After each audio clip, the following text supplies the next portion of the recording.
Hey guys, Camp 15.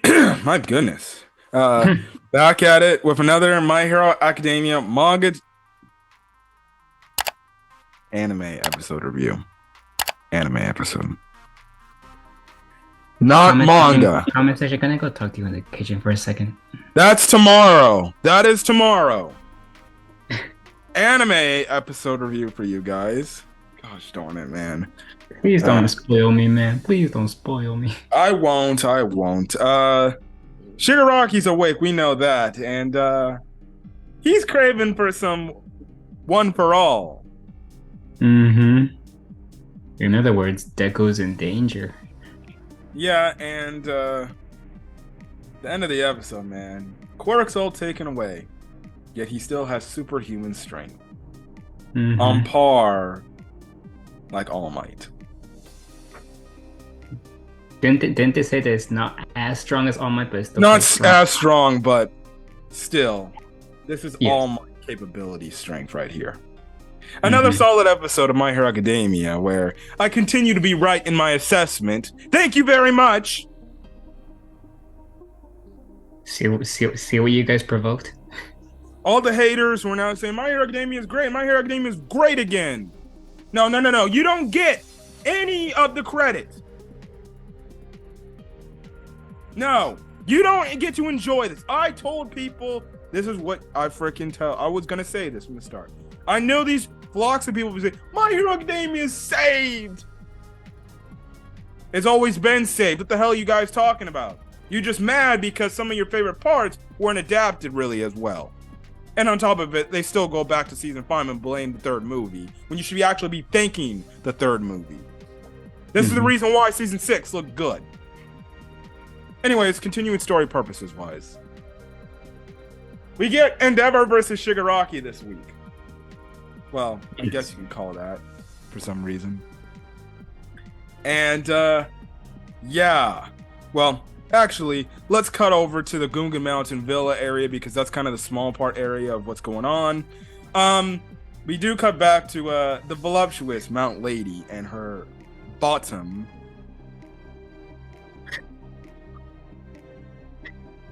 A bit of fan service on such a bit of fan service for us for such a dark for such a dark arc. Yes. Hey, you gotta get something. You gotta get something in it. Hey, the wood, Kamui Woods, the freaking tree hero. He's actually hidden that because they're Is he? dating. They're dating. Is her dating? Yeah. So, lucky man, right? Lucky man.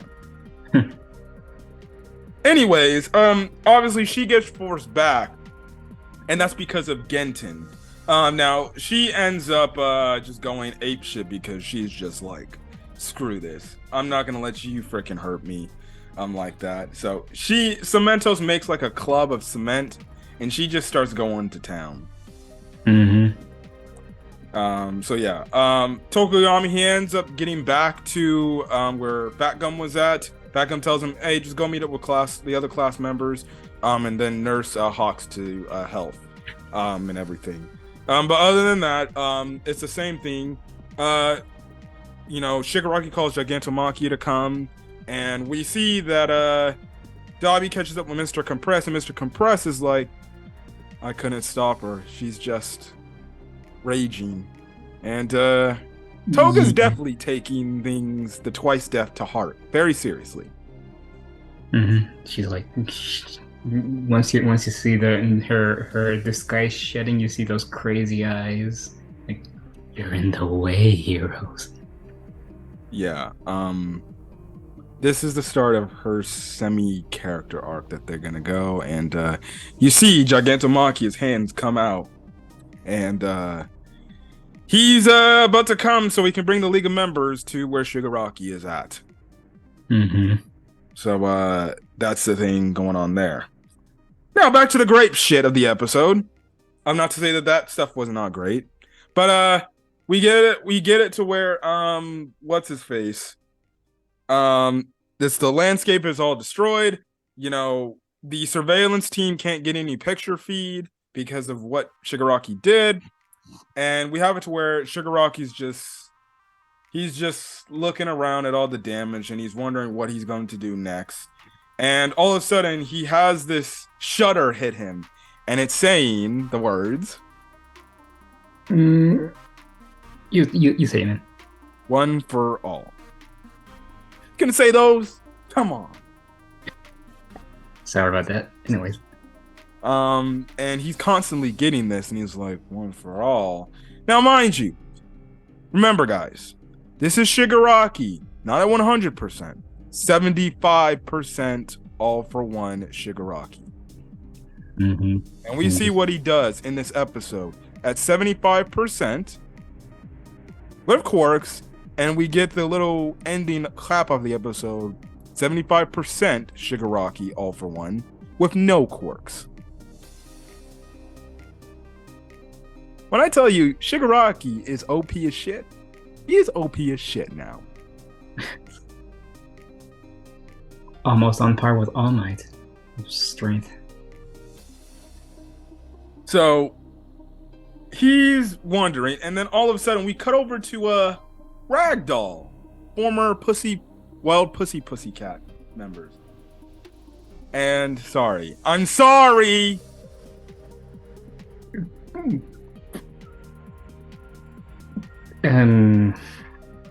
What's your wording, man? Anyways, moving on.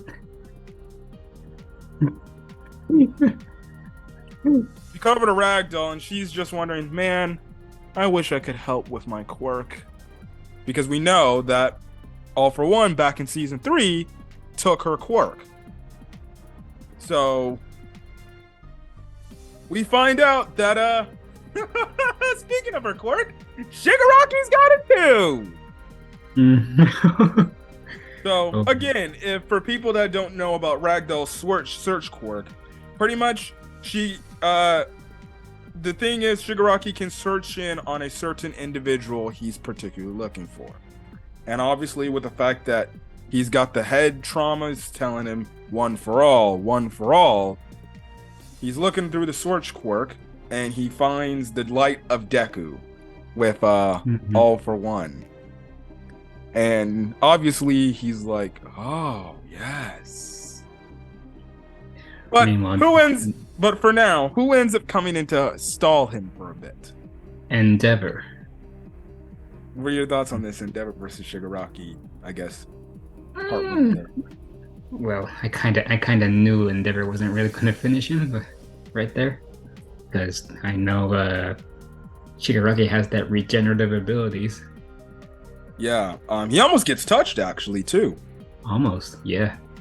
Yeah, so we have it where Endeavor, he fires off a like hellfire attack, and he's like, dude, you're not even gonna live from this. You're gonna get burned up to a crisp. And we see Endeavor is burning this guy to an absolute chicken nugget. And it doesn't matter. He jumps out and he's regenerating instantly. You see the muscles regenerating, the skin regenerating. That's nasty. So that's the thing. And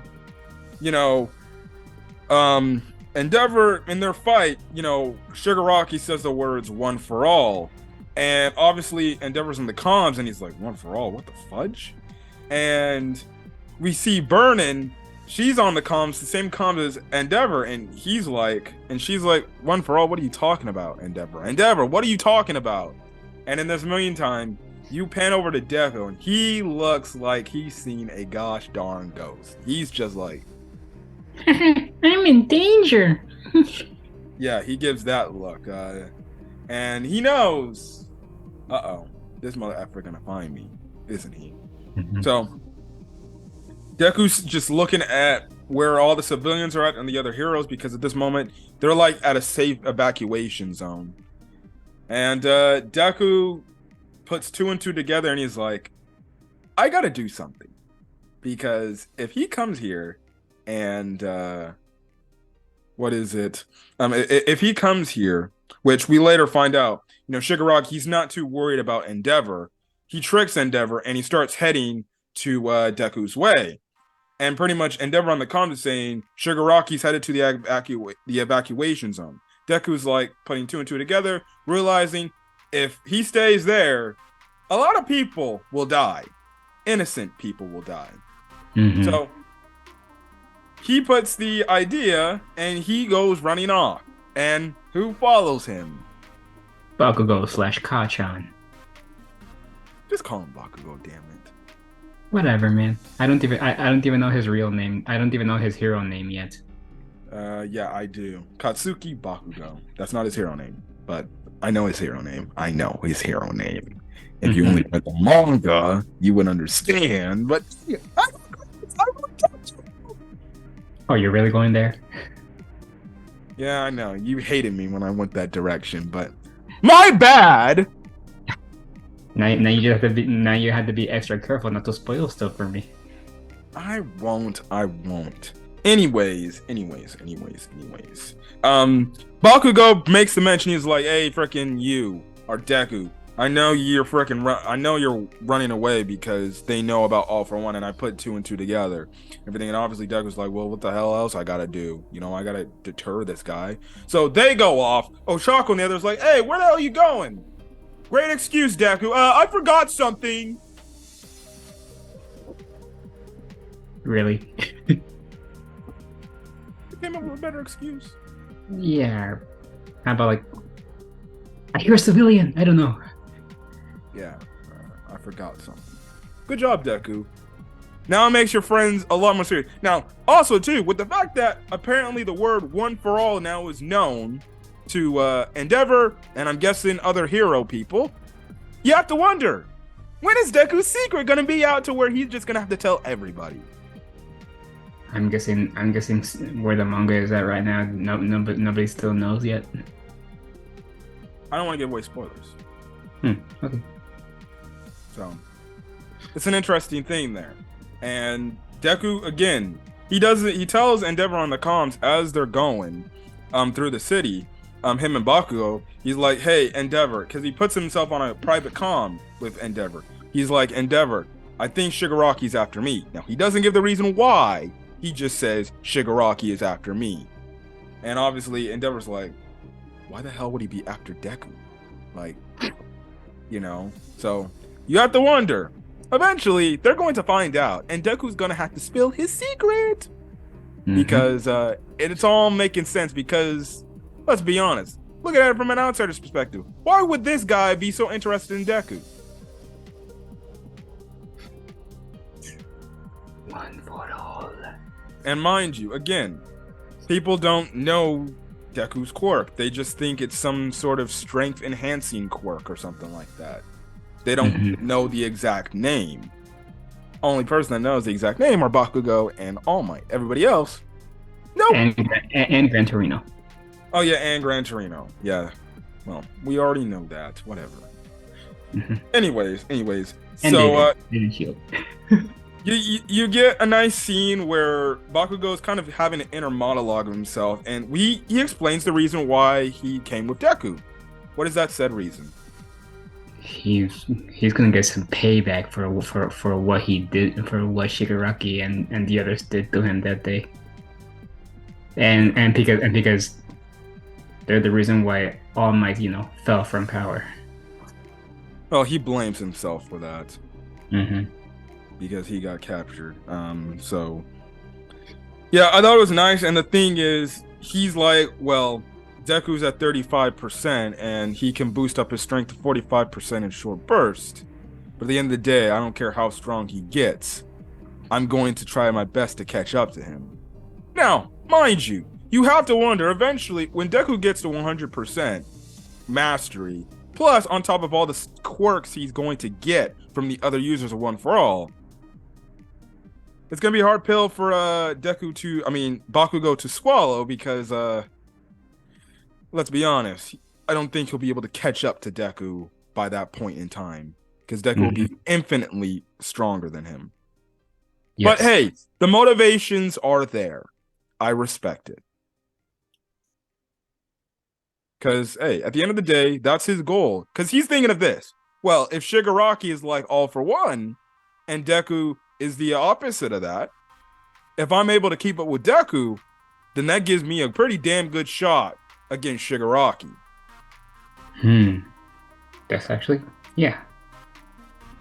So, he's putting that two and two together and everything. So nice scene. The Bakugo and Deku relationship, without not going into too much spoilers and details, I'll say their bond will get stronger. Their friendship will get stronger from this point on. So yeah, I remember reading this part of the manga and I'm like, oh shit, we're getting like a Heroes Rising moment. Deku versus Bakugo versus Shigaraki. Let's go. You can go to that exact video. I'm like, I think even the video is titled, is this Heroes Rising in anime form? But hey, they fought together to defeat the main bad guy in the second movie. Maybe potentially they have to work together to try to defeat Shigaraki, although Shigaraki, well, I'll get to it. Yeah, the thing is crazy is the fact that Shigaraki, he realizes that Endeavor is talking through the comms because he changes his direction to get close to Deku. So he actually has these holes in his hand, and he pretty much disables everything radio wave wise or anything electrical. So he pretty much just does that, blows it destroys their comms, so they got no more comms. The comms are out now. So then you get this very intense scene where I guarantee you my co-host over here thought they were getting decayed. Yeah. Like, no, there's no way they're gonna end it like that. What? He didn't even touch them yet. Seriously, what was your like legit reaction as you see that scene? Do my expression right now.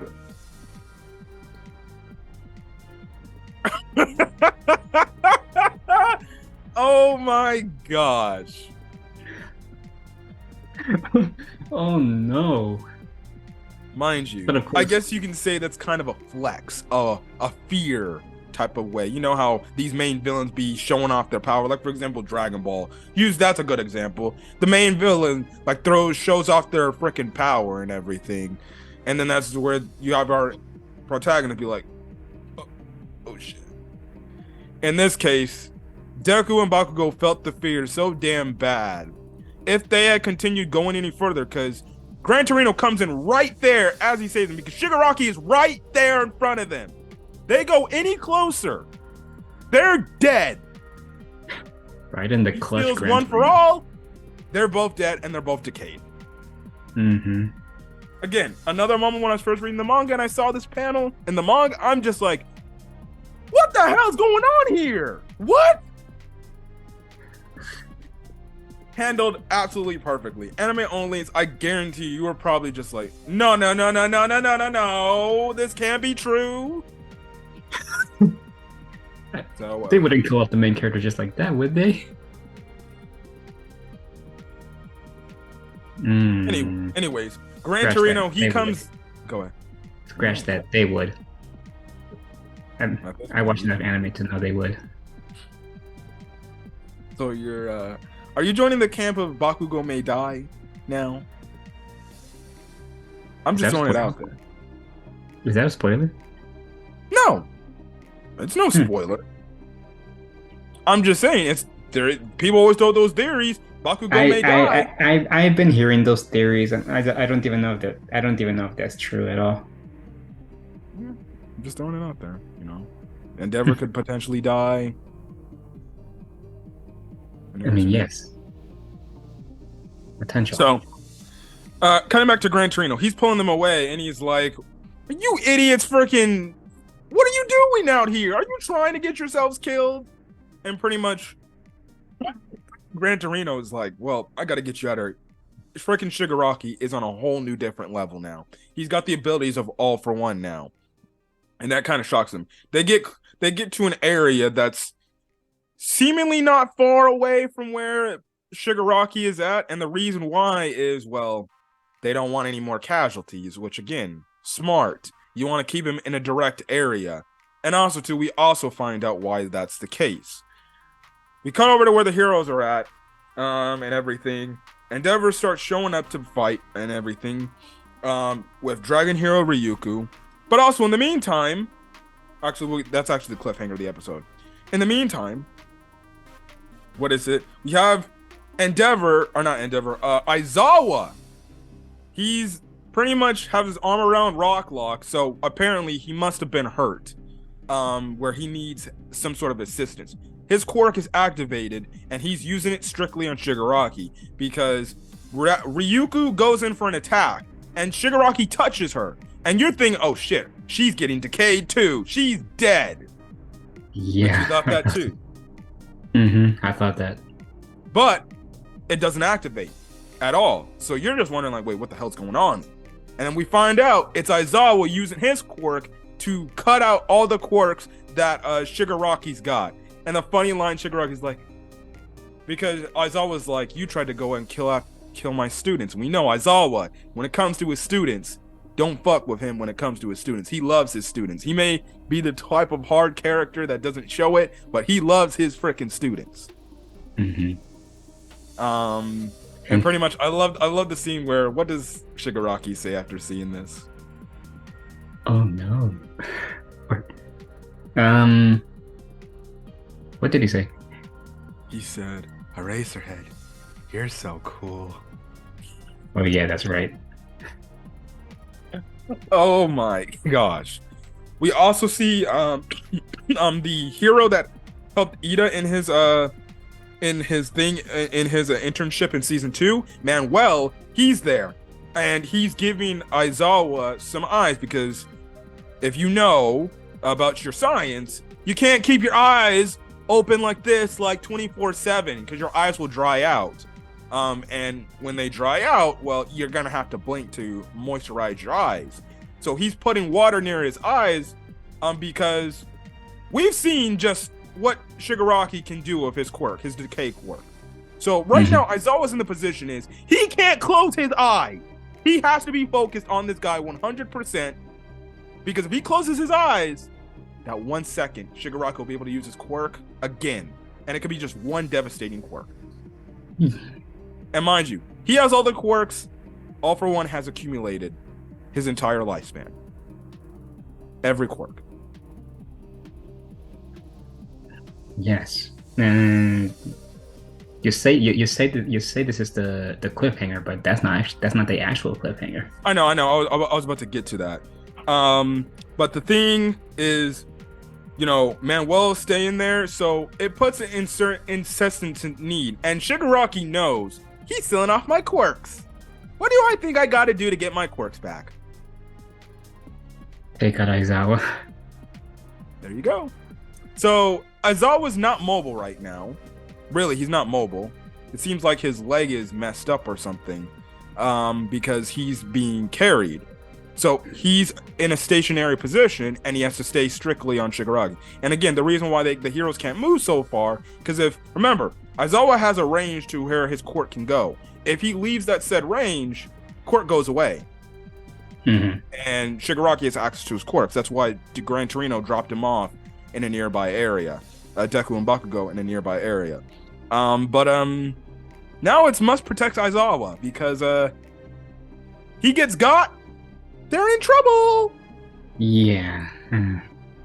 Now the cliffhanger. Go ahead. Now the cliffhanger of the episode, and Gran Torino's makes another good point. He's like, listen, if he managed to steal your One For All, Deku, that would be the ultimate endgame, and everything we've built up as Hero Society, gone. Mm-hmm. So not only do we have to worry about Aizawa not getting killed, we also have to worry that Deku does not get his quirk stolen, because if Shigaraki gets One For All, nobody's gonna stop him. It's game over. There is no All Might. He's lost his quirk, and Deku will have lost probably the single best thing that could stop All For One. Mm-hmm. Or Shigaraki, in this case. Yeah. Cliffhanger part of the episode. Shigaraki is fighting with no quirks. Endeavor goes in for an attack, another charge of attack. Somehow, Shigaraki uses his own arm to push himself out of the way of the fire before getting burnt to a crisp chicken nugget and probably dead. And Endeavor picks this up. He's like, this MFer used his own strength to get out the way with no quirk. No quirk! His own pure strength. And you have characters like, that shit is something that All Might would have did. And you have characters saying, it's not the exact strength of All Might, but it's pretty damn close. So now you have a character. Let me get to this. And I'm telling you this to my co-host right here. You have a character who can use quirks with that same level of strength. But right now, he's got no access to any quirks. And he has this level of strength. What the hell are you going to do about that? I'm telling you, dude, Shigiraki is OP as fuck. And this is the start. Just wait. I'm telling you. I've seen what's going to happen in the future. Oh my God. And mind you, again, I'm going to stress this. 75% Shigiraki. This isn't even 100%. 75. And he's giving heroes like Endeavor, Ryuku, all these heroes problems with no quirks. Just imagine when he gets to 100% full power. Deku, you need to go to 100%. Cliffhanger is when Shigiraki used his radio wave to take out all the comms, it activated the canisters. Of what? Nomus. More Nomus. We see a dog Nomu. We see fat Nomus. All different types of Nomus. Deku, Bakugo, and Gran Torino, they look in the air. They're like, oh shit. Nomis? What the hell are they doing? They thought the Nomus were decayed. But no, they're not. Somehow the canisters were decay proof. Ow. So, on top of it, now you got heroes trying to stop Shigiraki from probably attacking Ozawa, and now you got to deal with the damn Nomus. And mind you, these are high-end Nomus. That's where the episode ends off. Next week, looks like Mount Lady's fighting Gigantomachia. Giant versus giant. Let's go. I guess we're going to be cutting back and forth between the Shigiraki battle and the battle at the Gungan Mountain Village. I'll just say the Gigantomachia stuff, going to be losing your damn mind with what happens there. I know what happens. I can imagine. And in the end, and at the end of the next that end credit and in that next episode preview, the narrator speaks and is Class 1A and Class 1B students at the Gungan Mountain Village have to get involved.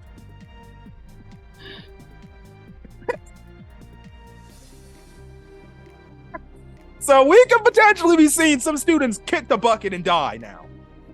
Potentially. Now, if they kill a kid on screen, that's a cold day in hell. And that shows you how brutal Horikoshi truly is. I'm telling you, man, it's scary hours for my hero. It's scary hours. Mm-hmm. It's really going to be... This season's great, man. This season's great. I told you. I warned all of you. I warned you. Take good and care of your happy-go-lucky moments. Enjoy them. And now guess what's going to happen? We got characters that potentially could get murked. Children could get murked. And now we got an OP MFer with no quirks, easily dodging Endeavor's attacks. Now, the question is, if he gets hit by Endeavor's attack, does he get up from that? Now, if he gets up from that, then, oh shit. Yeah. And then you have to wonder, when will Deku get involved? Honestly, Deku would not stand a chance at this right now, obviously. You actually make a good thing, because I remember in the manga, a lot of people were like, Deku's nowhere near this guy's strength. How the hell is he gonna beat this guy? And I'm gonna be honest. Deku would stand absolutely no freaking chance against this version of Shigiraki. The highest he can go up to at least is 45%, but even then he can't maintain that. He just goes, if he needs the power, he goes 45%, and then guess what? He goes back to 35. Would you say that 75% would at least go on par with him though? I don't know. Don't know. Question is, will Deku go against his code, and will he use that 100% again? And remember, guys, we were told, Deku was strictly told, do not go 100% again and break those arms. Because what happens if he breaks those arms again? There's a chance he could. Yeah, they will not get better anymore. Yeah, so you have to wonder, if Deku's pushed into a corner, if he's fighting Shigiraki, he might honestly be using 100%. Which is going to make me cringe, because I don't like when they show his beat up arms all red and everything. It makes me cringe. I cringe at music. It makes me cringe because I know he's freaking hurting. And I'm like, damn it!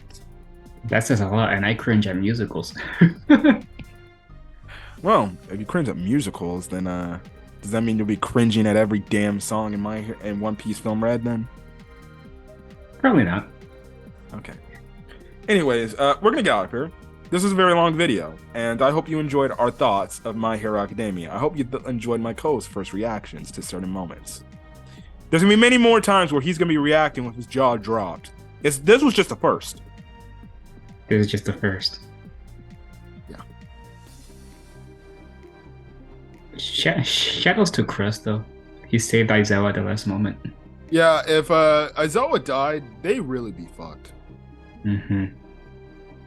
But we'll see where the story goes. But if you guys like the video, leave a like. Put in the comment section your thoughts on this week's episode of My Hero Academia Season 6. Tomorrow will be My Hero Academia manga chapter covering the stuff that is going on in that chapter. And then One Piece Film Red, again, I already did my movie review. That's out on the channel, so get my thoughts on Film Red, non-spoiler and spoiler thoughts. And everything if you've seen the movie, or if you want to get my non-spoiler thoughts on the movie, go check the non-spoiler section. But other than that, catch you guys in the next video. Hit the subscribe button. Not only hit the subscribe button in my channel, hit the subscribe button to my co-host channel. In about probably 2 days, or whenever he gets the game, he'll be doing a playthrough of Sonic Frontiers on his channel, which I'm definitely looking forward to watching myself, actually, because I'll be honest, I've never been more excited about a Sonic game ever since Generations, honestly. I was initially super hyped for Forces when they gave that first trailer, and then Forces happened. But they've built up freaking Frontiers pretty damn good. I'll probably end up playing the game. I won't do a playthrough of it because hopefully to God I don't get copyright stricken. But I'd rather do a review of it, so I might do a review of the game and give my thoughts. And everything. I swear to God, I'm gonna get copyright struck. Just don't play the copyright songs like Vandalize or something like that, and I think you should be good. The ones that got vocal songs, but I know you want to hear those songs so goddamn bad. I do, and it'll be hard for me to mute them if I'm being honest, because I guess my only thing would be like turn down the music and play with headphones in your ear so you can hear it. My headphones are busted. I guess you can get some new ones. Yeah, I don't know what happened to my headphones. Yeah, look forward to that. I'll definitely be watching, but I'm gonna make sure I'm behind so I don't get spoiled on certain things. I'm staying off anything YouTube related when it comes to Sonic Frontiers. I want to go into this game fully good, but I know those MFers are gonna be like posting shit. The guys that beat the game in legitimately like 1 hour, and they'll be posting final battle of Sonic Frontiers. Mind you, I've avoided anything spoiler related, anything story related. I've seen gameplay, that's all, but nothing story related. Yeah, I think the thing is, make sure you're not watching a lot of Sonic Frontiers content, so that search engine when you boot up YouTube is like, oh, recommended video, because you kept clicking on Sonic Frontiers videos. But yeah. But anyways, guys, enough of that. Catch you guys in the next video. Till then, guys, stay safe out there, and I will see you guys later today and tonight for Spy X Family and One Piece anime episode today. But till then, guys, Stay safe. Peace.